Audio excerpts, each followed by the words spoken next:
میں تب بھی یہی کہوں گا اللہ ایک ہے، اللہ ایک ہے۔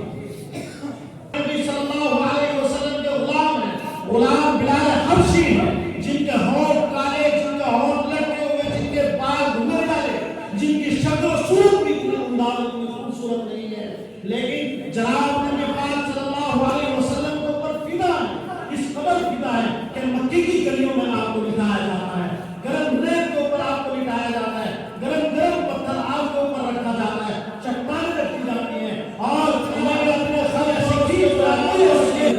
اور مکے کی گلیوں کے اندر اس کو گھسیٹتے ہیں اور وہ لہو لہان ہو جاتے ہیں، لیکن کلمہ ایک ہوتا ہے، وہ کہتا ہے احد احد، اللہ ایک ہے، اس کے سوا کوئی معبود نہیں ہے،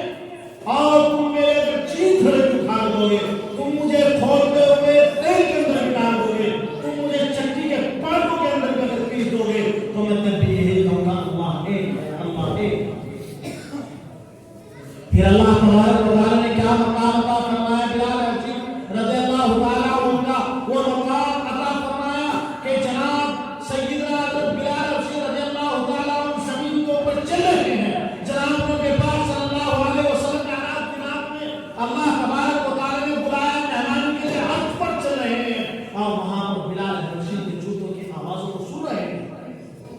یہ مقام جناب نبی پاک صلی اللہ علیہ وسلم کی اطاعت سے، جناب نبی پاک صلی اللہ علیہ وسلم کی محبت سے، تو قرآن کریم آیا کس لیے؟ قرآن کریم آیا تھا اس لیے کہ آپس میں بھائی بھائی ہو، آپس میں محبت پیار ہو۔